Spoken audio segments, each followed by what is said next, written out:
Oi, está começando mais um episódio do 451 MHz, o podcast para quem lê até com os ouvidos. Eu sou o Paulo Werneck, editor da revista 451.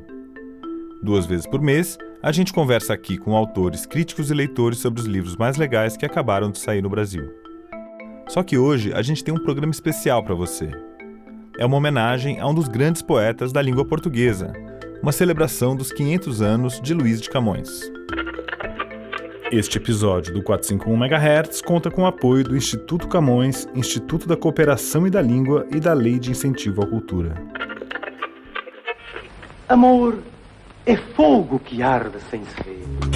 É ferida que dói e não se sente. É um contentamento descontente. É dor que desatina sem doer.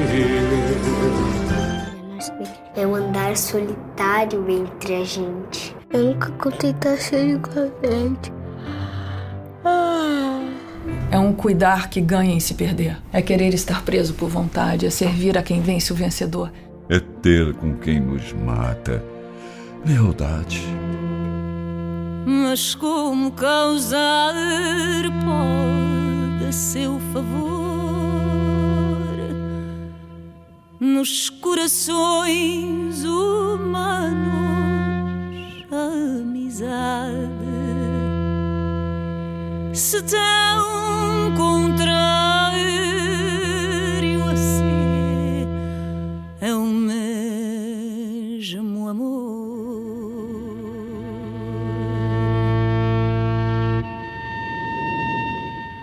Eu aposto que todo mundo que está ouvindo esse podcast sabe pelo menos um pedacinho desse soneto.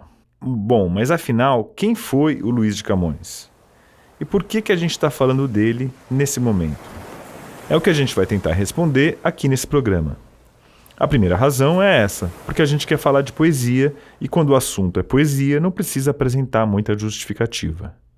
O que importa é a beleza. Você gosta de poesia? Mas além de ser um baita poeta, o Camões acabou se misturando à própria língua portuguesa. Ele virou uma espécie de sinônimo.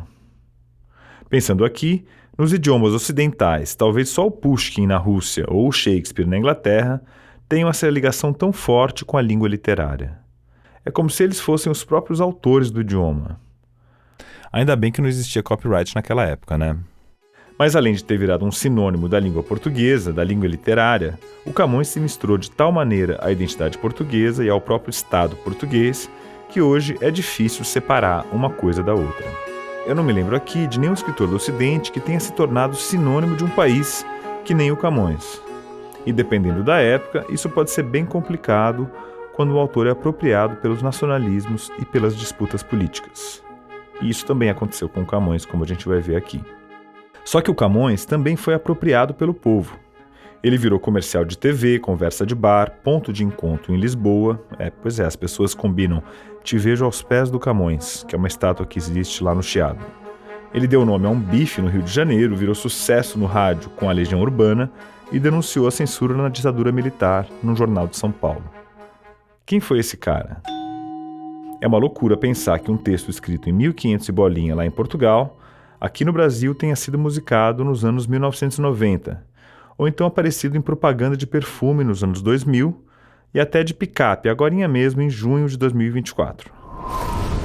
Amor é fogo que arde sem se ver. Só quem é apaixonado por picapes lança 2 de uma vez. Menos, né, pessoal? Bom, a gente pode até saber 1, 2 ou todos os versos dele. Só que descobrir quem foi o homem por trás dessas palavras não é uma das tarefas mais fáceis. Não que ele seja desconhecido, muito pelo contrário. No dia 10 de junho, que é o dia que o pessoal especializado combinou que seria o aniversário do Luís de Camões, é comemorado o Dia de Portugal, o Dia de Camões e o Dia das Comunidades Portuguesas. Seria como se em vez de 7 de setembro, a gente tivesse o nosso feriado nacional em 21 de junho, quando nasceu o Machado de Assis. Não é uma boa? Eu convido você, ouvinte do 451 MHz, a entrar com a gente nessa campanha cívica. Um cara que, vindo da baixa aristocracia portuguesa, serviu como criado das grandes casas fidalgas de Portugal. Depois de morto, ele se tornou símbolo máximo da poesia em língua portuguesa. Agora, entender tudo isso já são outros 500, com perdão do trocadilho. Mas a gente aceitou o desafio. E hoje a gente vai contar, por exemplo, que o Camões, grande poeta nacional, também foi um mulherengo. Era bom de copo, morreu de sífilis e de vez em quando saía fazendo arruaça por aí. Pois é, o Camões era um safado, né? Era um tarado. Inclusive, por muito tempo tentou se descobrir qual era a sua musa e descobriram que não era uma nem duas, eram dezenas de musas. A voz inconfundível é do Gregório do Vivier, mas eu vou deixar ele se apresentar para vocês. Eu sou Gregório do Vivier, sou ator, comediante, poeta e mais. Acho que é isso, pai de 2 meninas. O Greg deixou de fora do currículo a segunda informação mais importante. A primeira é que ele é pai de 2 meninas. Mas ele não disse que é formado em letras. E vem daí uma certa obsessão que ele tem pelo soneto, e também uma grande admiração pelo Camões. Dos 4 livros de poesia que o Gregório já publicou, 2 são só de sonetos. Sonetos de Amor e Sacanagem, publicado no Brasil pela Companhia das Letras, e Sonetos, que foi publicado em Portugal pela Tinta da China em 2017. A primeira vez que eu me deparei com Camões como poeta, como sonetista, foi na escola ainda. Alma minha gentil que te partiste tão cedo dessa vida descontente. Acho que foi esse soneto. E amor é fogo que arde sem se ver, né? E é ferida que dói e não se sente. E parece um pagode, né? Eu amo. É um pagode pronto. Amor é fogo que arde sem se ver. É difícil dizer se é Camões ou Fundo de Quintal. É um verso digno, eu acho, dos nossos melhores pagodes. Então eu conheci novo e fiquei muito fascinado. Eu adorava. Agora, por que esse auê todo em torno do soneto? Ainda tem gente escrevendo soneto por aí? O Greg é um deles, mas e aí? Quem mais? O soneto é uma forma fixa da poesia, ou seja, é um poema cheio de regras formais que têm que ser seguidas para que ele possa se chamar soneto. Ele foi criado no século XIII pelo italiano Giacomo da Lentini e foi ficando popular a partir do século XVI, pelas mãos de 2 outros italianos, o Dante Alighieri e o Francesco Petrarca. Esses aí eram 2 craques. E escreveram bem na época do livro impresso, o que ajudou muito o soneto a circular pela Europa. O Camões, inclusive, era um grande imitador do Petrarca, e dizer isso não tem nenhum demérito para ele.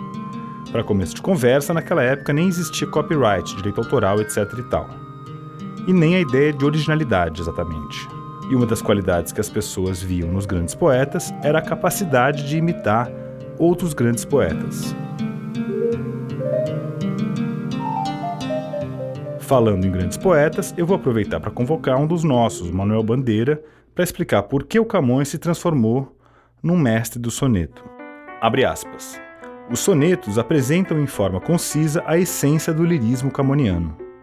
Esse lirismo deriva do idealismo amoroso de Petrarca, mas a personalidade de Camões era bastante forte para marcar no modelo petrarquiano o cunho do seu gênio. Como disse muito bem Fidelino de Figueiredo, Camões passou de imitador do soneto petrarquiano a criador do soneto camoniano, de tão larga e profunda influência na lírica luso-brasileira. Fecha aspas.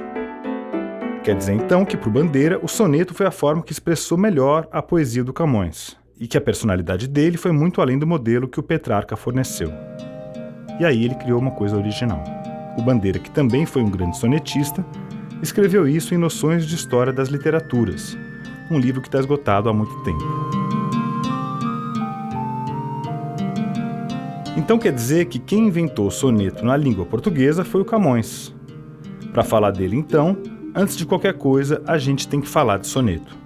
E para ajudar nessa missão, a gente resolveu chamar também o cara que ensinou tudo isso para o Gregório. Se você é ouvinte do 451 MHz, vai reconhecer essa voz do episódio de Lota e Elizabeth, sobre a Elizabeth Bishop e a Lota de Macedo Soares. E também do especial narrativo sobre o Nelson Rodrigues. Não por acaso, a Bishop, que era americana, traduziu Camões para o inglês. Sou Paulo Henriques Brito, sou carioca, tenho 72 anos, sou tradutor e escritor. E trabalho muito com forma poética, estudo versificação portuguesa e também tradução de poesia do inglês para o português, é uma outra especialidade minha. O Paulo é um dos heróis da minha vida e também de muitos outros tradutores literários. Ele é professor da PUC do Rio de Janeiro, que foi onde o Gregório estudou. Ele também é autor de vários livros de poesia e também de prosa, e é um dos grandes sonetistas dos dias de hoje, além de um grande professor de poesia e de tradução literária. Ele contou pra gente como funciona o esquema de rimas da epopeia, que é uma outra forma poética que celebrizou o Camões. Para além dos sonetos, a obra mais famosa do Camões é Os Lusíadas, que é uma epopeia. O Lusíadas é chamado oitava rima. São estrofes de 8 versos, todos decassílabos, rimando o esquema AB, AB, AB, CC. Isso obriga o poeta a encontrar 3 rimas em A, né, e 3 rimas em B. Quando Paulo fala que o esquema é AB, AB, AB, CC, ele quer dizer que o primeiro, o terceiro e o quinto versos têm que rimar entre si, assim como o segundo, o quarto e o sexto. Já o sétimo e o oitavo versos precisam rimar entre si. AB, AB, AB, CC. Só que além dessas rimas, eles precisam ser decassílabos, quer dizer, eles têm que ter obrigatoriamente 10 sílabas poéticas. E além do mais, as coisas tinham que fazer sentido e ficar bonitas, né? Vamos pegar um soneto do Camões para ver como é que funciona isso aí. Nesse poema, a dor da ausência fica mais pequena, ele usa o esquema das rimas em AB, BA, AB, BA, CDE, CDE. Ouve só.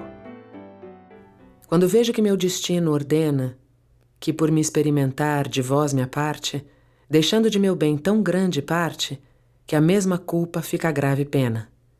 O duro desfavor, que me condena, quando pela memória se reparte, endurece os sentidos de tal arte, que a dor da ausência fica mais pequena. Mas como pode ser que na mudança daquilo que mais quero, este tão fora, de me não apartar também da vida?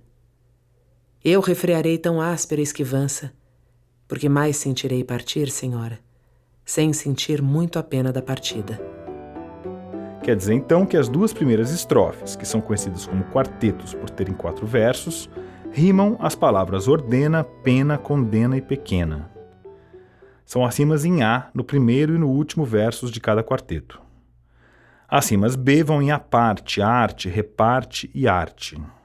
Já as estrofes finais, chamadas de tercetos por terem 3 versos cada uma, são rimadas no esquema CDE, CDE, ou seja, rimando entre si os primeiros versos de cada estrofe, mudança e esquivança, os segundos, fora e senhora, e os terceiros, vida e partida.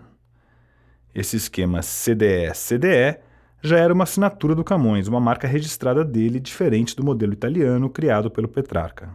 Agora imagina fazer tudo isso em 1102 estrofes e 8.816 versos, que é o tamanho dos Lusíadas que ele escreveu no esquema AB, AB, AB, CC.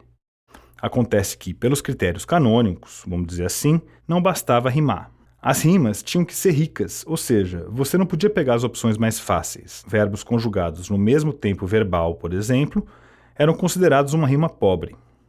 Você tinha que buscar palavras improváveis para rimar. E todo poeta tinha em casa um dicionário de rimas. Só que o Camões subverteu esse valor e se afirmou como poeta com uma série de rimas pobres. Ele rima particípio numanais, ele rima passado com honrado, eu não estou nem aí, rimas paupérrimas. Você vai escrever um poema de milhares de versos, com esquema de rimas, vai precisar de 3 rimas iguais de A e 3 rimas iguais de B em cada estrofe. Você não pode se dar o luxo de ficar procurando cisne, rima com tisne. Não tem tisne nenhum nele. Ele vai rimar as coisas, verbos, particípios, adjetivos, as rimas dele são pobres, né? E ele não está nem aí para isso. É o que eu acho, aliás, maravilhoso, né? Só que o soneto não era só uma questão de rima rica ou rima pobre. Além do esquema de rimas, a métrica era outra coisa muito importante, que o poeta precisava dominar muito bem, nem que fosse para transgredir como Camões fez com as rimas.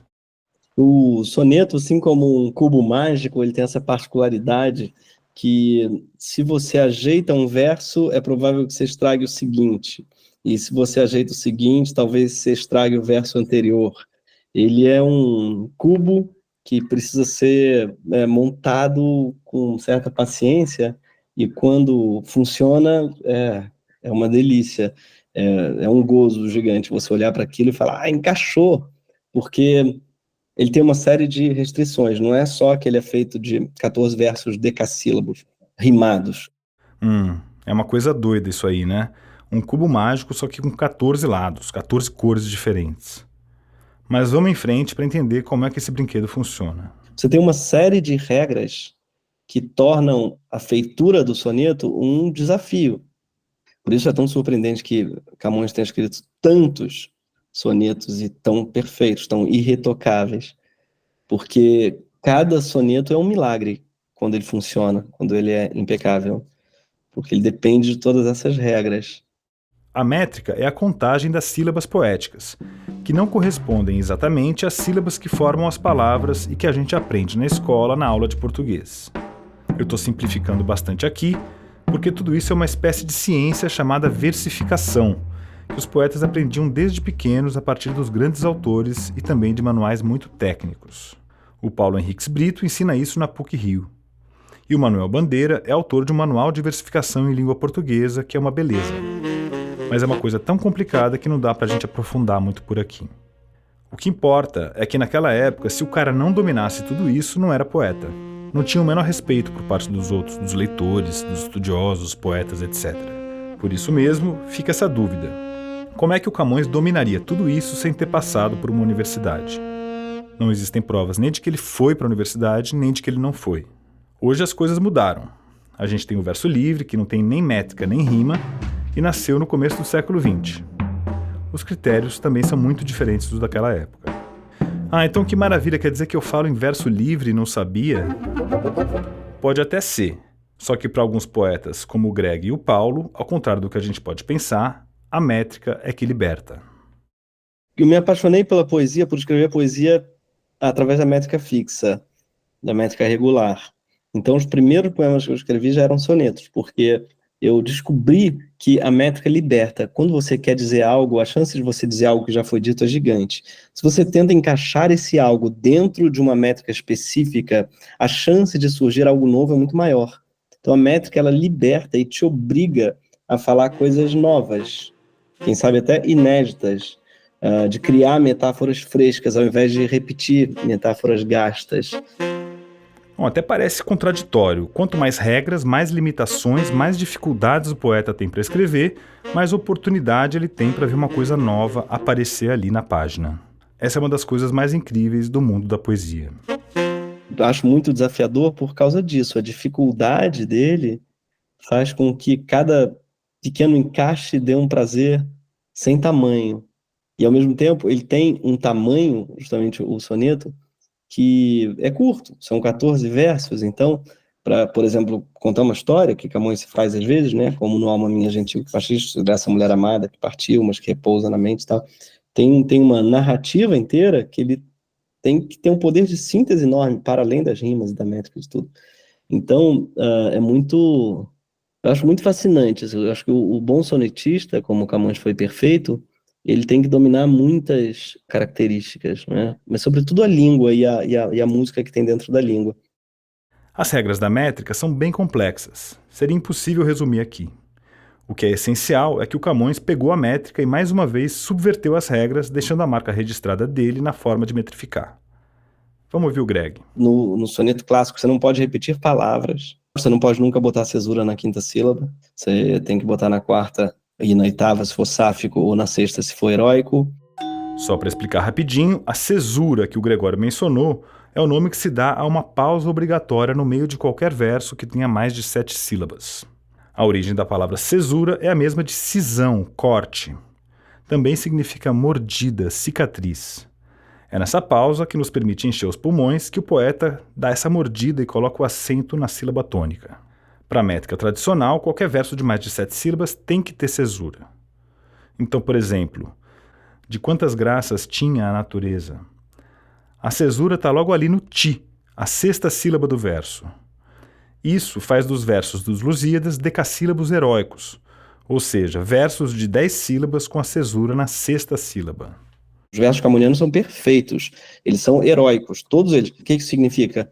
Cesura na 6ª sílaba. Então ele cria lá mais de 8.000 versos, imagina, todos eles heróicos, todos eles metricamente perfeitos, impecáveis. De novo, o Paulo Henriques Brito. Não me lembro de ter, nunca passou um pente fino, mas não encontrei jamais um verso, um decassílabo que não tem acentuação na 6ª sílaba do Camões. Então imagina só o que era fazer 8.816 versos com a métrica perfeita, a cesura no lugar certinho. Só que na verdade foram 8.815 versos perfeitos. Por um mistério que o pessoal discute até hoje, logo no comecinho da sua obra mais ambiciosa, o Camões inventou de romper com a regra de ouro e teve a petulância de meter uma cesura no lugar errado. Tem uma sílaba atravessada em toda a sua poética. Uma sílaba atravessada, que por acaso é o segundo verso dos Lusíadas, logo no segundo, e ninguém até hoje entende, isso é um grande mistério da língua portuguesa. Por que é que Camões, o versador perfeito, que jamais escorregou uma métrica, né? O Camões não tem um verso mal ajambrado, não tem um verso, uma rima média, não. O Greg está falando sobre o segundo verso dos Lusíadas, a obra mais conhecida do Luís Vaz de Camões. Vamos lá.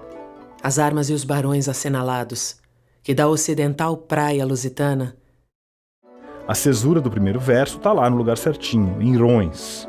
As armas e os barões assinalados. Repara que eu vou no embalo só até a sexta sílaba. As armas e os Aí eu dou uma pausa, pego um arzinho e completo. Rões assinalados. As armas e os barões assinalados. Só que em seguida a cesura está na quinta sílaba, em tal, que da ocidental praia lusitana. Logo no segundo verso, Lusíadas, ele me escreve: que da ocidental praia lusitana, que da ocidental praia lusitana, ocidental é a cesura, que da ocidental praia lusitana, ou seja, a cesura na quinta sílaba, sendo que no livro inteiro ele faz cesura na sexta. Inteiro, quando eu digo, é inteiro mesmo, tá? É o livro, não é uma maneira de dizer. É o livro inteiro, não tem outra cesura na quinta. E é a única cesura proibida. Por que raios o Camões fez uma coisa dessa? Uma imperfeição tão sem vergonha logo no comecinho do livro. E se foi de propósito, porque foi uma vez só em 8.816 versos. Por que o Camões fez isso? No segundo verso do poema, botou uma cena da quinta sílaba. Jamais vou entender, mas tirando esse segundo verso, nem isso, os versos do modo geral são bem convencionais, com acento na sexta e na décima, né? Então é um mistério. Tem gente que diz que sim, foi uma ousadia, foi deliberado. Tem gente que diz que não pode ter escapado sim, porque ninguém é perfeito. E tem gente que é tão radical na veneração de Camões que ainda argumenta que talvez a pronúncia de ocidental fosse diferente. Contar a história do Camões é uma verdadeira epopeia. Além das regras formais que o Paulo Henriques Brito mencionou, a epopeia é um longo poema que geralmente glorifica os grandes feitos de heróis, deuses e outros personagens da história e da mitologia. E também um monte de marinheiros. A partir do que se sabe sobre a vida do Camões, não é difícil concluir que ele viveu como um personagem de uma epopeia. Foi capaz de pelo menos um feito heróico, salvar de um naufrágio o manuscrito da sua epopeia. Não era um poeta de gabinete. Ele sabia do que estava falando, porque também era marinheiro, que nem os heróis dos Lusíadas. Mas espera lá, então é uma autoepopeia? Autoficção? Autopoesia?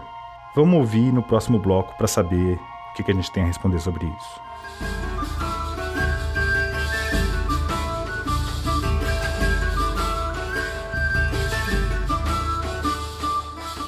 Bom, a gente conhece a figura do Luís de Camões de selos, notas, moedas, estátuas e livros escolares de língua portuguesa. É uma imagem que parece até gravada no nosso cérebro. No retrato mais tradicional dele que a gente conhece, realmente parece que o Camões está posando para uma moeda ou para uma medalha. Ele está vestido com uma espécie de armadura, tem os ramos de louro enfeitando a cabeça e nas mãos ele está segurando uma pena e um livro. No pescoço, ele está usando uma gola que hoje é bem extravagante, mas que era comum naquela época, toda engomada, cheia de dobras, chamada gorgueira. Esse troço supostamente servia para evitar sujar a roupa, mas na verdade era um sinal de posição social de quem usava. E um desavisado pode pensar que o Camões está dando uma piscadinha marota pra gente 5 séculos depois, porque ele está com o olho direito fechado, mas o esquerdo está olhando para você. Esse retrato foi feito no século XVII. Ou seja, bem depois da morte do poeta. Uma época em que o nome dele já era sinônimo de boa língua portuguesa. Mais do que isso, o Camões já tinha se tornado um símbolo da própria cultura e da história de Portugal. As feições dele lembram as estátuas greco-romanas, Os caracóis dos cabelos e da barba parecem perfeitos demais. E o nome dele está escrito em latim na legenda, Ludovicus, e não Luís. Olhando para esse retrato, é impossível não se perguntar o que essa imagem tem de verdadeira no sentido biográfico e o que tem de mítica. Uma outra imagem do Camões, de autoria do Fernão Gomes, foi feita entre 1573 e 1575, ou seja, quando o poeta já estava na virada dos 50. O original desse retrato se perdeu, mas ele chegou a ser reproduzido por um outro artista, e assim a gente consegue ter uma ideia um pouco menos idealizada sobre quem ele foi. Lá está a gorgueira no pescoço do Camões, mas a roupa dele mais parece uma vestimenta aristocrática do que uma armadura militar. O nome dele está escrito em português, Luís. O olho direito também está fechado, que nem no outro retrato, mas a expressão traz uma certa melancolia. O volume da caixa craniana, coberta por um cabelo meio ralo e o rosto mais fino, dão uma impressão mais humana. Até porque a gente se dá conta de que o Camões não andava por aí com raminhos de louro na cabeça. É mais o rosto de alguém que você pode ter conhecido por aí. Quem sabe num vagão do metrô de Lisboa, numa prisão do Rio de Janeiro, num luau em Ubatuba ou num porto da Indonésia. Digamos que de Camões sabemos pouco, não é? Porque no século XVI não existia registro civil. A gente conversou com a Maria Boquicchio, a dona da voz que a gente acabou de ouvir. Ela é professora e coordenadora da linha de investigação de poética e retórica do Centro Interuniversitário de Estudos Camonianos da Universidade de Coimbra. A Maria não esconde um entusiasmo quando o assunto é o nosso poeta. Um homem que deitou tudo a perder, viveu de amor e desamor e foi completamente humano. Foi um poeta incógnito, um poeta vadio, um poeta encurralado no pouco espaço de tempo e de vida em que viveu. Um Camões dramático, um Camões dividido, um Camões subversivo, revolucionário e que em tudo foi o nome do seu tempo, do século XVI, mas é sobretudo o nome do nosso tempo. As lacunas são muitas, e é fascinante observar os caquinhos que vão sendo descobertos pelos especialistas. Mas uma coisa que também é fascinante é perceber como cada tempo histórico se apropria dos autores clássicos e redefine esses autores segundo as questões de cada época. Mas sabemos que, para enquadrar por grandes linhas, a família paterna vinha da Galiza, a mãe era de Santarém, ele tinha um tio Bento, que seguiu a carreira das letras e do sacerdócio. Camões teve, com certeza, uma instrução superior. Não sabemos se teve uma instrução ao nível universitário, ao nível de colégios, que eram muito prósperos em Coimbra. Hoje em dia, acredita-se que o Camões tenha nascido em Lisboa no ano de 1524. Mas outras cidades, como Coimbra, Santarém e Alenquer, também reivindicam ser o berço do poeta, e a data exata do nascimento ainda é objeto de muito debate. Nós podemos dar muitos palpites, não é? E nós, quando somos, a filologia ensina que nós não podemos avançar hipóteses que não sejam comprovadas, e a ciência nos ensina isso. Nós, no fundo, não podemos comprovar, nós temos que regressar aos documentos, só os documentos vão nos dar pistas de leitura. E de fato, sendo a mãe de Santarém, a hipótese mais provável, Santarém é próxima de Lisboa, a caminho pela casa materna dos próprios avós, poderia ter acontecido o nascimento, mas nós não podemos absolutamente identificar um lugar geográfico. A filologia ensina que só os documentos falam, e até não encontrar o tal documento, nós não podemos opinar. Seja como for, com mais ou menos 25 anos, ou seja, entre 1548 e 1549, o Camões embarcou com o pai para Marrocos. Ali, num episódio que até hoje é bastante obscuro, ele perdeu o olho direito. Correu a versão de que o Camões ficou caolho num combate glorioso e heróico. O Manuel Bandeira disse no livro dele sobre história das literaturas que tudo aconteceu numa escaramuça com os mouros. Outros disseram que o poeta perdeu o olho depois de espiar uma mulher através da fechadura. Mas não foi nada disso. Segundo os primeiros biógrafos, o acidente aconteceu numa batalha naval. Uma faísca de canhão feriu o poeta no olho. Provavelmente era um canhão amigo. Será que era outro poeta? Seja como for, por causa desse episódio, ele ganhou uma homenagem meio galhofeira nos botecos do Rio de Janeiro. Quem conta essa história pra gente é o xará do Camões, o também poeta, escritor e historiador Luiz Antônio Simas. Existe um prato típico, clássico, da gastronomia de botequins, de bares, muito popular no Rio de Janeiro, que a gente chama de bife a cavalo. Esse bife a cavalo, basicamente, é um pedaço de filé ou contrafilé, que vem com 2 ovos fritos por cima, encavalados, portanto. Acontece que quando o bife vinha apenas com 1 ovo frito por cima, as pessoas costumavam dizer que era o bife a Camões. Por quê? Porque Camões era o poeta caolho. Então o pessoal dizia que era apenas 1 ovo frito, representando o olho bom do poeta Luiz de Camões. Vamos combinar que batizar comida de boteco no Rio de Janeiro não é pouca coisa. Vale mais do que muita premiação literária. Só que o povo pode ser implacável, até mesmo fazendo homenagens. Olha só essa historinha que o Simas contou sobre um outro homenageado na baixa gastronomia carioca. Como essa cultura de rua tem suas peculiaridades, a turma ainda criou o bife a Getúlio. Só que esse bife a Getúlio, na verdade, é um bife sem carne. Acontece que durante a Segunda Guerra Mundial havia racionamento de carne. Então as pessoas diziam que quando você botava 3 ovos fritos num prato com arroz e feijão, 2 ovos realmente representavam os ovos e 1 fingia que era um bife. Era uma maneira da turma satirizar a crise no período da guerra e o racionamento de carne durante o governo do Getúlio Vargas. Agora, em relação a Camões, não resta a menor dúvida. O bife a Camões é aquele em que apenas 1 ovo frito vem por cima, encavalado, portanto. Bife a cavalo, 2 ovos fritos. Bife a Camões, 1 ovo frito. Bife a Getúlio, 3 ovos fritos, 1 fingindo que é carne.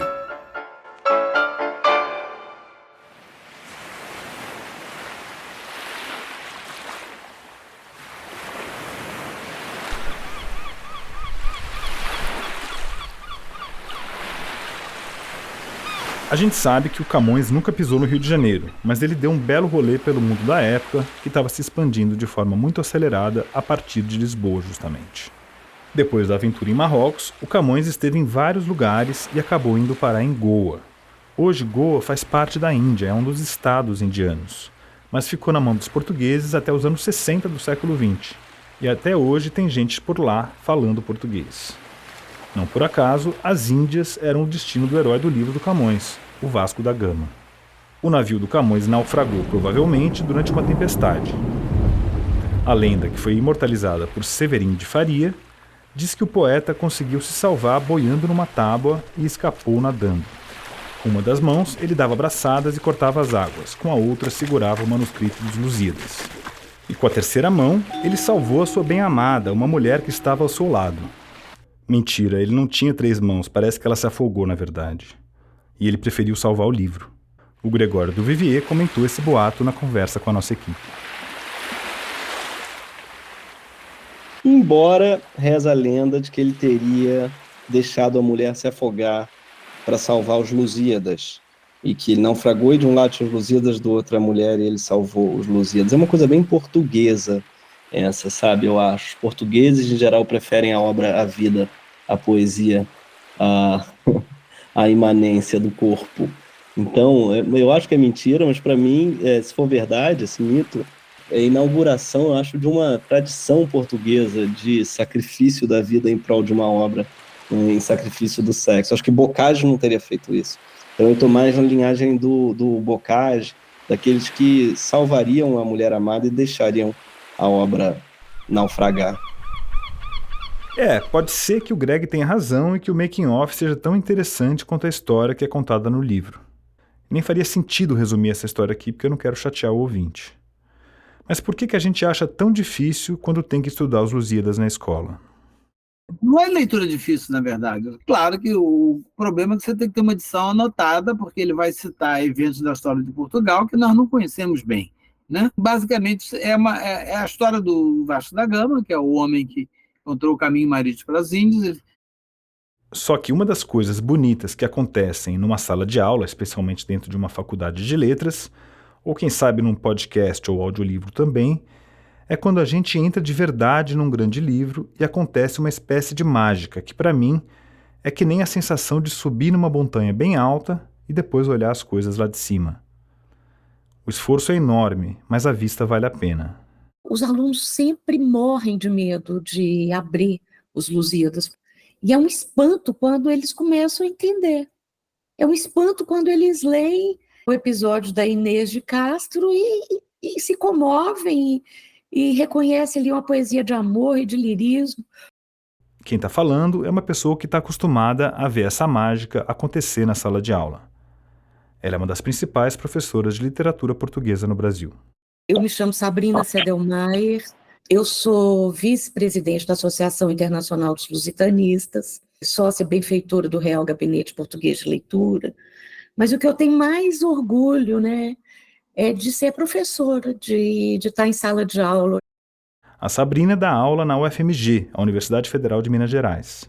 E Os Lusíadas é um dos livros que ela trabalha com os alunos da graduação. Então, quando estão lendo, né, de uma forma, eu sempre faço uma espécie de close reading, e eles percebem que não é um livro tão colonialista como eles haviam imaginado, que há um espaço de colocar em xeque a empresa colonial, esse impensado colonial, como diz o Eduardo Lourenço. Então, é um momento muito, muito bonito, que é esse momento de quebrar, né, essa ideia de uma mitificação, de todo mundo saber quem é Camões, mas poucos terem lido o Camões. É impossível ler Os Lusíadas na mesma chave imperialista da época em que ele foi escrito e publicado. Hoje, isso não faz o menor sentido. Afinal, como diz um antigo slogan de uma empresa de mudanças aqui de São Paulo, o mundo gira e a lusitana roda. Então, qual é o valor poético desse livro 500 anos depois do nascimento do autor? Vamos ouvir de novo o Paulo Henriques Brito. Os Lusíadas, a meu ver, é um momento em que o Camões se destaca realmente, porque ele faz uma epopeia que é diferente das outras epopeias. É a epopeia mais tardia, ela mostra a consciência de que ela já está vivendo num tempo diferente, né? Não tem nenhuma ingenuidade ali, né? O Camões não é um Homero, não é uma voz, como se imagina ou se imaginava, que é uma emanação de um povo. Não, ele é uma pessoa com nome e endereço, né? Ele tem um projeto pessoal de poesia, que é um projeto nacional e pelo qual ele espera ser recompensado para a frustração dele, né? Bom, agora deu para entender por que ele salvou o manuscrito do naufrágio. Você não faria o mesmo se fosse o seu projeto pessoal de poesia? Ainda mais um projeto que também é nacional, pelo qual você esperava ser recompensado, como disse o Paulo?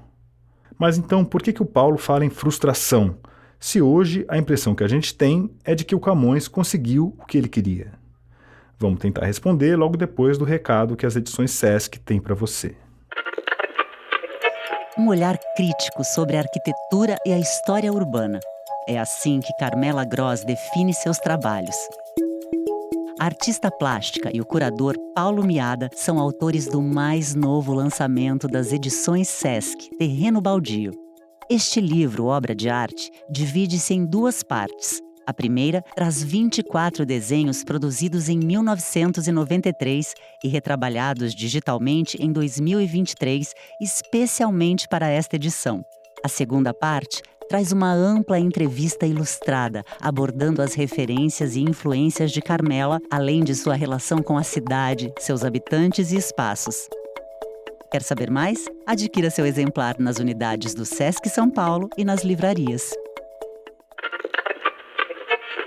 Bom, e antes de voltar às armas e aos barões assinalados, eu queria dar um recado para você que é ouvinte aqui do 451 MHz. A gente sabe que você nos acompanha e agradece pela sua audiência. Mas será que você é um ouvinte entusiasta? Com apenas R$ 23 por mês, você contribui financeiramente para a realização do podcast e ainda tem o seu nome lido no fim do programa como forma de agradecimento. Além disso, você recebe uma assinatura digital da revista 451 e com ela tem acesso completo a tudo que a gente já publicou sobre o mundo dos livros no site e também nas newsletters. e também outros conteúdos que a gente produz para quem ama livros, como por exemplo esse episódio especial. E se você virar um ouvinte entusiasta, você também ganha acesso ao nosso clube de benefícios, que dá direito a descontos de até 40% nas melhores editoras brasileiras. Então eu te convido a ir lá no 451.com.br e fazer a sua assinatura. E aproveita para explorar o nosso novo site, que está uma beleza e foi realizado com o apoio financeiro dos nossos leitores. Eu também quero te contar que todos os episódios do 451 MHz têm uma página de repertório lá no nosso site. Então, se você quiser saber mais sobre a entrevista, os episódios especiais, os melhores momentos da conversa e as curiosidades relacionadas ao tema, é só entrar na seção de podcasts do site da 451. Bom, retomando aqui, a gente estava com o Camões lá em Goa, salvando o manuscrito dos Lusíadas. Mas por que raios ele tinha ido parar em Goa? Eu preciso dizer que eu comecei essa história in media res, expressão latina que quer dizer no meio das coisas, no meio dos acontecimentos. Pois é, eu comecei o making-off dos Lusíadas pelo meio da história, usando a mesma técnica narrativa que o próprio Camões usou no livro. Então agora eu vou ser obrigado a fazer uma analepse, que é o que hoje a gente chama de flashback. Eu vou voltar no tempo para contar as coisas que aconteceram antes do Camões e parar em Goa. A gente já falou en passant que o Camões gostava da vida boêmia. Em Lisboa, de volta de Marrocos, ele chegou a se envolver com agressores e assassinos. Vivendo na libertinagem, no meio das putas e dos marginais, ele se meteu em confusões com gente importante. Um desses episódios de violência, cujos detalhes a gente não conhece direito, acabou mudando a vida dele para sempre. Esse episódio não é muito bem claro, porque quem diz que matou, quem diz que, digamos, feriu com a espada o pescoço. Essa é a Maria Boquicchio. Ela contou que o Camões feriu um cara com a espada, foi preso na cadeia do Tronco e condenado a trabalhar como escravo nas Índias. Só que ele acabou se safando. Escuta só. Uma coisa é certa, ele tinha que partir escravo para as Índias, mas ele conseguiu, não sabemos como, trocar, digamos, os seus dados, a sua identidade, com a identidade de um outro passageiro, e só assim conseguiu fugir para embarcar para as Índias Portuguesas. Em 1553, lá pelos 28 anos, ele embarcou para o Oriente nas caravelas que circunnavegavam a costa africana. Ou seja, ele percorreu a mesma rota que o Vasco da Gama pavimentou uns anos antes. Ele se deparou com a imensidão do mar, enfrentou ventos assustadores que poderiam romper as velas, ouviu toda a gritaria dos marinheiros, se molhou com chuvas torrenciais. Não à toa foi dessa experiência que surgiu a motivação definitiva para escrever os Lusíadas. E aqui, a palavra experiência é fundamental. Eu já falei que ele não era um poeta de gabinete, ou seja, ele extraiu da vida as coisas que ele escreveu. Vamos ouvir de novo a professora Sabrina. Sabe o que eu queria falar? Vamos pegar aquela famosa frase do Camoniana: nem me falta na vida honesto estudo, com longa experiência misturada. Vou repetir. Nem me falta na vida honesto estudo, com longa experiência misturada. Eu acredito que aí tem tudo que é, vamos pensar, o método, o que é a plataforma, o que é a operação, a concepção de escrita dele. Então, a noção de experiência, que é uma noção que importa uma filosofia que é estruturante e estrutural, né, no século XX, está aí, essa noção de experiência. Então, um poeta, né, vamos pensar que lê os 500, um poeta que inicia o Renascimento, vamos pensar o classicismo, mas que é esse poeta humanista, ele já percebe a noção de experiência como algo tão importante quanto a erudição. Então, essa frase dele, para mim, é a frase mais importante que há. E haja experiência. O Camões passou pela costa da Mauritânia e pela Ilha da Madeira, pelo Senegal, pelas Canárias, por todo o arquipélago de Cabo Verde e também pela Nigéria, sem falar no Golfo da Guiné, o Congo, São Tomé e Príncipe. Depois de ter dobrado o Cabo da Boa Esperança, na África do Sul, ele passou por muitos outros lugares. por Sofala, pelo Rio dos Bons Sinais e por Melinde, e finalmente chegou em Goa, na Índia. E de lá, ele ainda foi para Macau e depois para Ternate. Reza a lenda que foi em Macau, um território colonizado por Portugal, que hoje faz parte da China, que ficaria a gruta onde Camões escreveu uma boa parte dos Lusíadas. Não por acaso, muitos anos depois, o Paulo Henriques Brito escreveu um livro de poemas premiado que tem justamente esse título, Macau. Em 1567, o Camões já estava com uns 43 anos e entrou de gaiato no navio de um tal de Pero Barreto Rolim, tendo Moçambique como destino.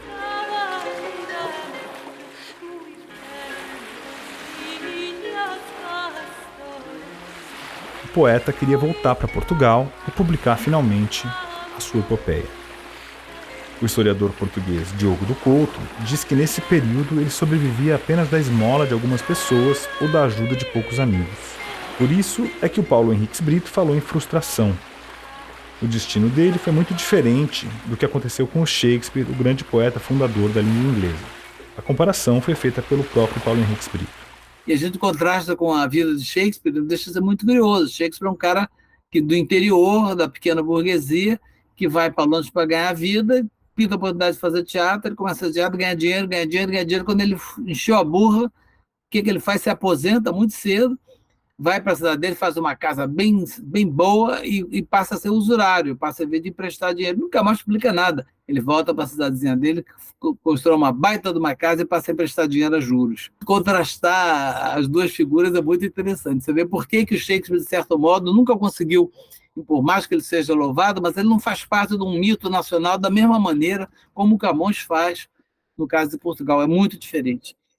Nos 2 anos que ele passou em Moçambique, o poeta teria aproveitado para burilar, aperfeiçoar, melhorar os Lusíadas. Em 1570, finalmente ele conseguiu embarcar de volta para Lisboa, onde chegou no mês de abril. A ideia era publicar o livro assim que possível. Além do dinheiro para impressão, ele precisava da autorização da coroa e também da igreja, o que não era nada simples, já que Portugal, naquela época, era um dos principais palcos do Santo Ofício da Inquisição. E a Inquisição tinha poder de censura. Na verdade, muito mais do que isso, né? Ela tinha poder até de queimar as pessoas na fogueira, que era o que ela mais gostava de fazer naquela época. A gente sabe que o livro é lotado de versos de sacanagem, passagens eróticas e referência constante a deuses pagãos. O poeta se justifica no próprio texto, dizendo que tudo aquilo é ficção, uso retórico. Como diria outro português, fingimento. O frei Bartolomeu Ferreira, que foi o censor e revisor do texto, sugeriu algumas alterações aqui e ali, mas emitiu o alvará. Essa é uma das últimas cenas do filme Camões, de 1946. Os Lusíadas já foram com todas as licenças para o impressor. Nada foi cortado. Passei a noite e a manhã a lê-los e a minha cela ficou cheia de Portugal. Graças, meu bom frei Bartolomeu. Confesso que temia a censura. Sob o patrocínio de Dom Manuel, finalmente o livro foi publicado. Em março de 1572, na oficina de Antônio Gonçalves, saíam numa edição modesta os primeiros exemplares impressos do maior texto camoniano, Os Lusíadas. Mas não é que ele tenha se tornado um best-seller imediato. O sucesso dele é basicamente póstumo. Em vida, ele foi, na verdade, como uma pessoa, uma vida muito difícil o tempo todo até o final, e ele não teve todas as glórias que ele imaginava que teria em vida. Não ganhou dinheiro com o livro dele. Ao contrário do Shakespeare, ele não ganhou dinheiro. Ao contrário dos marinheiros do livro, o poeta não foi recompensado com a Ilha dos Amores. A glória literária também não veio, e o poeta passou seus últimos anos em dificuldades. Ele recebia uma renda modesta, que era paga de forma muito irregular, e ele provavelmente geria muito mal o próprio dinheiro. No dia 10 de junho de 1580, com 55 ou 56 anos, Camões morre, provavelmente de complicações da sífilis. No filme de 1946, ele se despede da vida e de Portugal com um discurso comovente. A má fortuna. Sim. Tudo que eu amei morreu. Leonor, Catarina, Dinamite, ela e os meus amigos. Todos os meus amigos morreram. Até esta terra que eu cantei, parece que vai ter a mesma sorte. Tudo que eu amo morre. Má fortuna, má fortuna.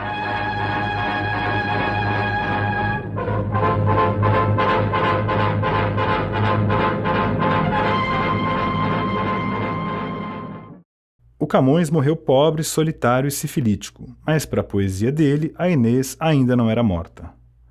A glória veio, mas na posteridade, como disse o Paulo Henriques Brito.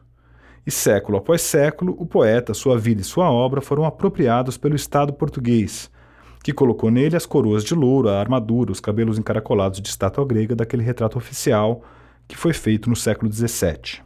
Seus restos mortais, ou que se acredita serem a sua ossada, foram transportados de uma vala comum para o Mosteiro dos Jerônimos, honra máxima para os grandes heróis de Portugal. O que foi feito dele, a imagem que a gente tem hoje do poeta, é um produto do que fizeram dele ao longo da história, séculos depois dele ter passado por aqui. Felizmente, o Império Português já não existe mais, mas a obra do Camões ainda está aí de pé para a delícia dos leitores.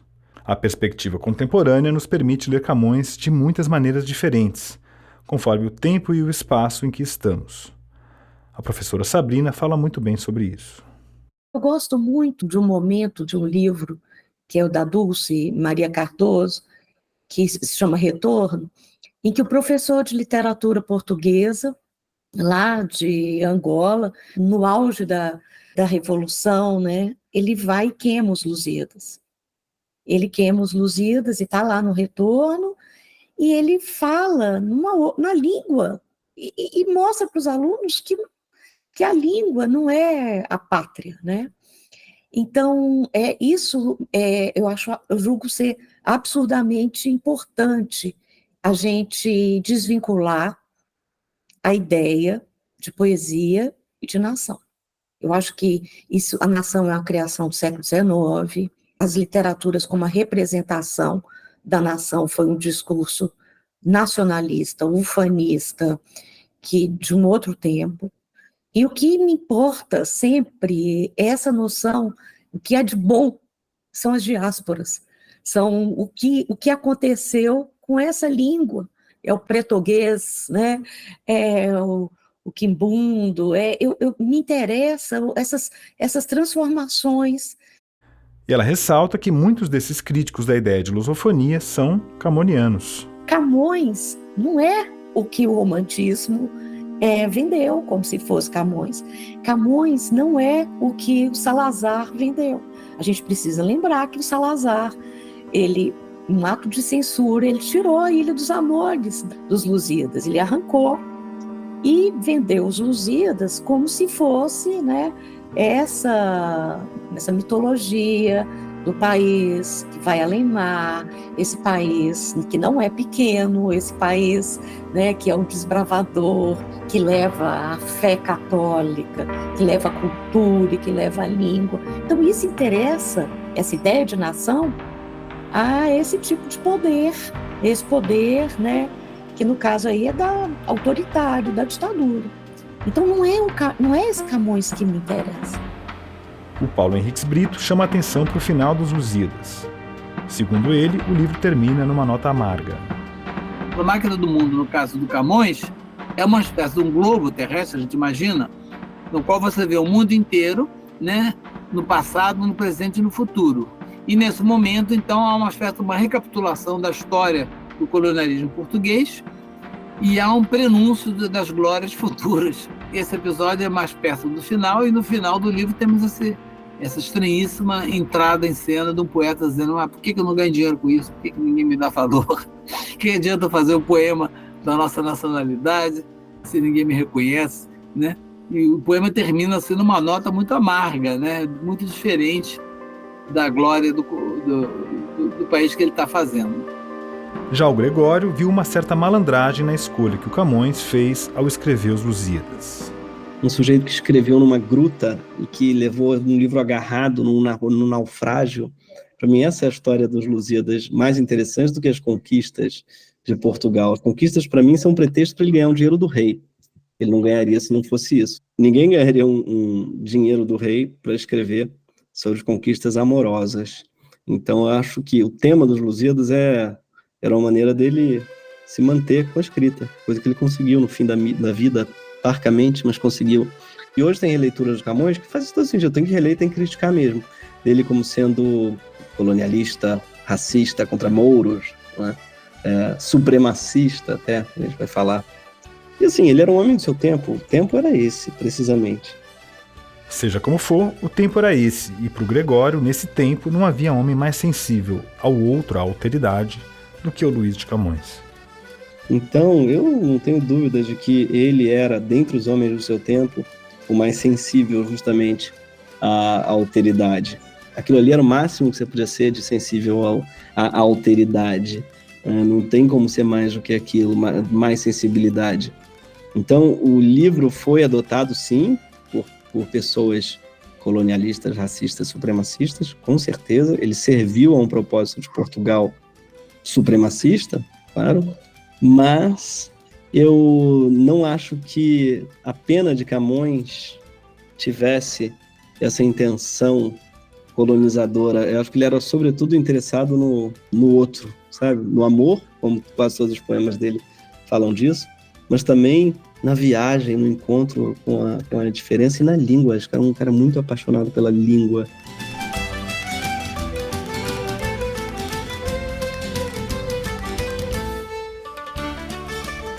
O intrigante, talvez, é que apesar de toda a discussão que ela possa suscitar, essa instrumentalização da obra do Camões não serviu de muita coisa na prática.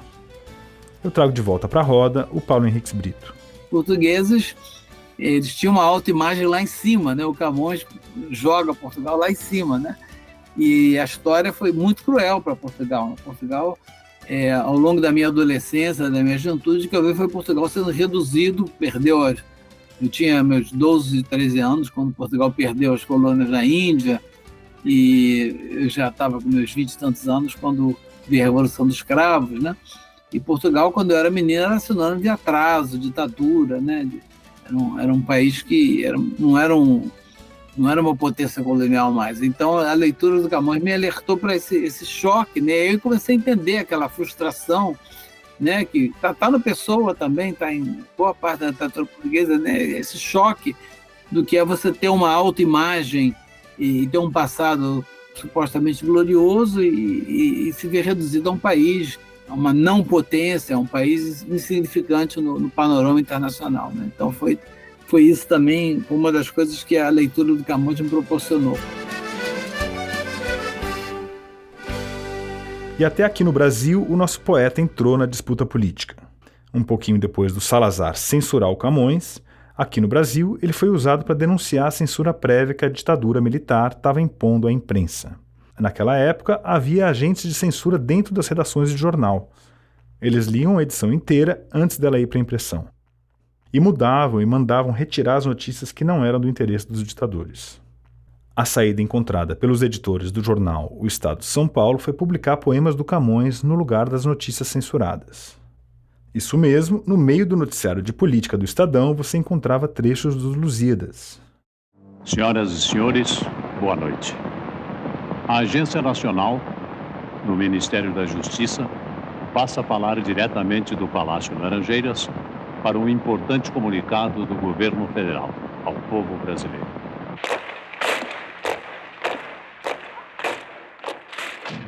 No dia 13 de dezembro de 1968, que é a data do AI-5, o ato institucional que revogou os direitos civis e endureceu a repressão e a censura, o Estadão publicou os primeiros versos dos Lusíadas numa página de destaque. O fato é que até janeiro de 1975, mais de 1000 matérias foram censuradas, e nesse intervalo o Estadão acabou publicando 2 vezes a íntegra dos Lusíadas. O Rui Tavares, que é escritor e historiador e hoje ocupa o cargo de deputado na Assembleia da República, conta que os 500 anos do poeta foram motivo de disputa no parlamento português. Ele contou essa história durante uma das participações que ele fez na Feira do Livro em São Paulo em junho de 2024. Vamos ouvir. Isso está a dar origem a uma divisão esquerda-direita. Lá em Portugal, em que a direita, por exemplo, verberou a esquerda por não há comemorações dos 500 anos de Camões, esqueceram Camões, esqueceram a língua de Camões, aquelas coisas do costume. Então, no outro dia, eu fui à formulação no plenário da Assembleia da República em Portugal, que se chamam as declarações políticas, é basicamente cada deputado vai lá e fala do que entende.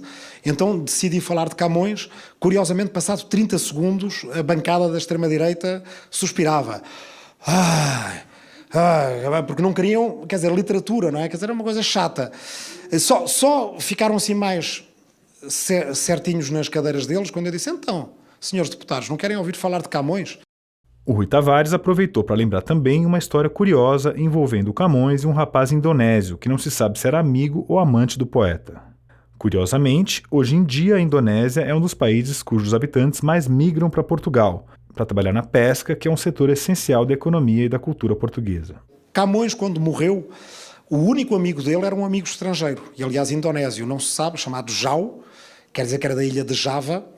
Não se sabe se ele era escravo, se era amigo, se era filho adotivo, se era amante. Há teorias para todos os gostos, como vocês imaginam, mas o que a gente sabe é que lá do lado da cabeceira do Camões estava só um fiel amigo, que era o Jau da ilha de Java, Indonésia.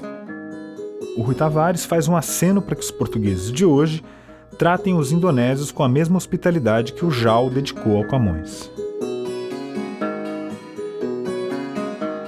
A poesia do Camões tem um sabor especial para nós brasileiros. Segundo o Paulo, o português que o poeta falava provavelmente era muito mais próximo do português falado no Brasil de hoje do que o que se fala atualmente em Portugal. Segundo ele, a métrica dos poemas do Camões só fecha quando lida no nosso sotaque. O pessoal em Portugal foi comendo as vogais, e o nosso, de alguma forma, se manteve no ritmo certo, entre aspas. Ó glória de mandar, ó vã cobiça desta vaidade a quem chamamos fama, ó fraudulento gosto, que se atiça com uma aura popular que honra se chama. Que castigo tamanho e que justiça fazes no peito vão que muito te ama. Que mortes, que perigos, que tormentas, que crueldades neles experimentas. Esse é o motivo, aliás, pelo qual a gente chamou a atriz Maria Manuela, que tem esse nome tão português, mas é brasileira, para fazer as leituras do episódio de hoje. Uma característica do português de Portugal hoje é que ele se assemelha muito ao inglês sobre um determinado aspecto. Em cada palavra, uma sílaba, no máximo duas, recebem acentuação. As outras todas são átonas, completamente átonas e praticamente sem vogal. A vogal passa a ser neutra. Um português, quando fala confortável, ele fala confortável. Tem uma sílaba, uma vogal que aparece aí, que é o A. As outras todas não são vogais de confortável. Como o inglês falando comfortable, né? Só tem uma vogal aí, que é o O, comfortable. O resto é tudo embromado, só tem consoante, né? Pois bem, no Brasil esse processo não aconteceu, né? Por isso que quando o brasileiro vai aprender inglês, ele fala I'm very comfortable, né? E o americano não entende o que ele está falando, porque confortável não é nada em inglês, comfortable, né? O português se aproximou do inglês sob esse aspecto à medida que foi perdendo as vogais átonas. Segundo ele, esse fato fica explícito logo no primeiro canto de Os Lusíadas. O primeiro verso do Lusíadas, por exemplo, que é as armas, os brões assinalados, né? Tem 8 sílabas bem contadas aí. O que acontece? Na hora de você versificar, você tenta brasileirar a pronúncia. O curioso é que nós, brasileiros, como para nós as sílabas átonas são perfeitamente desenvolvidas, a gente tem um repertório menor, não tem mais contraste entre O e O e E nas átonas, né? Mas, enfim, a gente tem pelo menos 5 vogais bem desenvolvidas nas átonas. A, E, I, O e U, né? Então, o que acontece? No Brasil, a gente lendo Camões da nossa maneira normal, brasileira de falar, dá 10 sílabas certinho. A gente não tem que forçar barra nenhuma, né? As armas e os barões assinalados. A gente fala barões, não fala brões. A gente fala assinalado, não fala assinalado, né? Então, para nós, a gente lendo em português brasileiro, não há problema nenhum, a métrica fica perfeita. Como a gente pode ver, não faltam bons motivos para ler Camões em Portugal nos dias de hoje. E no Brasil também não. A gente pediu para os nossos entrevistados que respondessem aqui para o 451 MHz por que ler Camões no Brasil do século XXI. Para o Paulo Henriques Brito, a razão de revisitar a obra do Camões reside no simples prazer de se deleitar com a técnica rigorosa do poeta. Ele é um grande poeta, ele escreve muito bem. Ele fez um poema épico que é a última grande epopeia do Ocidente. Como eu comentei, já é um poema estranho, já tem umas coisas que não estão na epopeia convencional, mas muito, muito bom. Tem um poder narrativo impressionante, né? E ele vai fazer isso tudo dentro de uma poesia que é tecnicamente perfeita, né? E para tirar a prova disso que falou o Paulo, o Gregório faz uma sugestão. Um bom motivo para ler o Camões talvez seja aprender a amar a nossa língua com todas as suas especificidades que ela tem e se apaixonar pelo soneto também. Ler em voz alta, acho que é uma boa maneira de começar a ler Camões. Ler em voz alta, e olha que coisa gostosa, que coisa sonora, que coisa cheia de swing, exatamente, que coisa metricamente perfeita, harmônica. Já a professora Sabrina continuou no entendimento mais filosófico da coisa. A gente precisa ler Camões simplesmente porque o Camões foi Camões. Tem essa resiliência imensa, né? Esse sujeito, assim, que sofreu, a política atravessou o corpo dele, e ele era um amador e continuou amando, né? Com todas as intempéries, as violências, com as errâncias, como que ele teve que deixar, né, dividido, né, em restos, morrer miserável, né, uma vida miserável, e foi preso durante tanto tempo. Então, na prisão, escrever, e que de dentro de uma cela continuava acreditando na força da poesia. A Maria Boquicchio se preocupou em frisar a importância do Camões como um tradutor da condição de nós como seres humanos. Camões é um grande clássico da modernidade. Camões foi contemporâneo dos seus contemporâneos e nosso contemporâneo. Ler Camões hoje, ler Camões sempre, porque o que nos ensina Camões não tem importância se os seus sonetos têm um sistema métrico fechado, não escrevem verso livre. A sua epopeia é uma epopeia que não é datada, parece a epopeia da globalização do mundo de hoje. Ler Camões hoje porque ele retrata o teatro do mundo, e o teatro do mundo não tem espaço, não tem confim, não tem tempo, não tem língua, não tem geografia. Já da minha parte, eu prefiro citar um outro poeta, que é o autor da primeira citação do Camões que eu ouvi na minha vida quando eu tinha lá uns 7 anos de idade. Gosto de sentir a minha língua roçar a língua de Luís de Camões. Gosto de ser e de estar.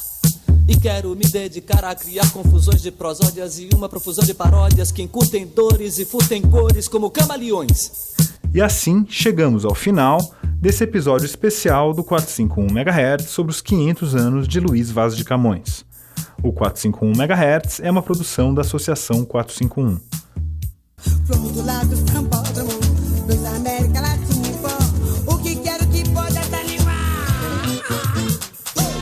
Eu, Paulo Werneck, sou o responsável pela direção geral. Os responsáveis pelo roteiro e pelas entrevistas são a Clara de Alencar e o João Gabriel Passos. A produção é do Maurício Abad. O episódio contou também com a colaboração dos nossos editores Beatriz Moilaerte e Amaury Arraes. A narração dos trechos foi feita pela Maria Manuela. A gravação da minha locução foi feita no estúdio Tiranossom. A edição e a sonorização são da Cláudia Holanda, e a finalização e a mixagem são da Ana Sucha. A arte desse episódio foi feita pelas designers da 451. E tudo isso foi feito com o apoio inestimável da redação da 451. Vamos atentar para a sintaxe dos paulistas e o falso inglês relaxe dos surfistas. Mas antes da gente se despedir de verdade, eu não poderia deixar de agradecer nesse episódio especial a todos os nossos ouvintes entusiastas que colaboram financeiramente com a realização do podcast. Com apenas R$ 23,00 por mês, você contribui financeiramente para a realização aqui do podcast e ainda tem o seu nome lido no final do programa como forma de agradecimento. Além disso, você recebe uma assinatura digital da revista 451 e com ela tem acesso completo a tudo que a gente já publicou sobre o mundo dos livros no site e nas nossas newsletters, e também vários outros conteúdos que a gente produz para quem ama livros, como este episódio especial. E se você virar um ouvinte entusiasta, você também ganha acesso ao nosso clube de benefícios, que dá direito a descontos de até 40% nas melhores editoras brasileiras. Então, muito obrigado a Adriana Teixeira, Alexandre Luiz Pereira da Silva, Alexandre Vidal Porto, Ana Carla Dias Braga, Ana Maria Pedrosa Sá Freire de Souza, André Viana, Camila Sardenberg, Carmen Manuel Almeida Biscardi, Célio Braga, Cristiane Gonçalves dos Reis, Cristiane Boulos, Cláudia Penteado, Cíntia Vasconcelos, Diana Radomisler, Diane Maia, Elisa Von Handel, Érica Giordino, Fábio Calvão, Fernanda Calef Barbeta, Flávia Cristina Aparecida Silva, Guilherme Sorgini, Gustavo Senechal, Rayesha Benevenuto e Souza, Jaime Mendes, José Osmar Azevedo Carneiro, Kellen Gutierrez, Leila Lima, Lúcia Guimarães, Luísa Plastino, Luiz Antônio Timóteo Nicoliello, Luísa Franco, Márcia Cristina Fraguas, Marcos Apóstolo, Maria Bertrand, Maria de Lourdes Maciel Silva Silva, Maria do Carmo de Almeida Sampaio, Maria Filomena Gregória, Maria Paula Barbosa, Maria Rosalina Silva, Mário Rick Fernandes, Marisa Werneck, Matheus Novaes Dias, Mauro Stein, Murilo Carvalho, Paula Fontana Fonseca, Paulo de Camargo Duarte, Pedro Cogo, Poliana Preto, Miranda Catrim, Priscila Valverde de Oliveira Vitorino, Regina Gomes Sodré, Renata Campos Salles Moraes Abreu, Rodrigo Bittar, Rodrigo dos Santos Crepaldi, Rodrigo Moura, Rosângela Aparecida Dantas de Oliveira, Samuel Valim Bolonha, Tereza Bunte de Carvalho, Thiago Barreto, Valéria Midena, Valessa Lopes Baldim, Vitor Hugo Siqueira, Vitor Ribeiro, Vivian Lembo e Veena Guimarães Machado Pimentel. Muito obrigado a todos os nossos ouvintes entusiastas. É isso aí, chegamos ao final deste episódio especial narrativo do 451 MHz. O nosso próximo programa vai ao ar no dia 6 de setembro. O 451 MHz é uma produção da Associação 451. E eu sou o Paulo Werneck.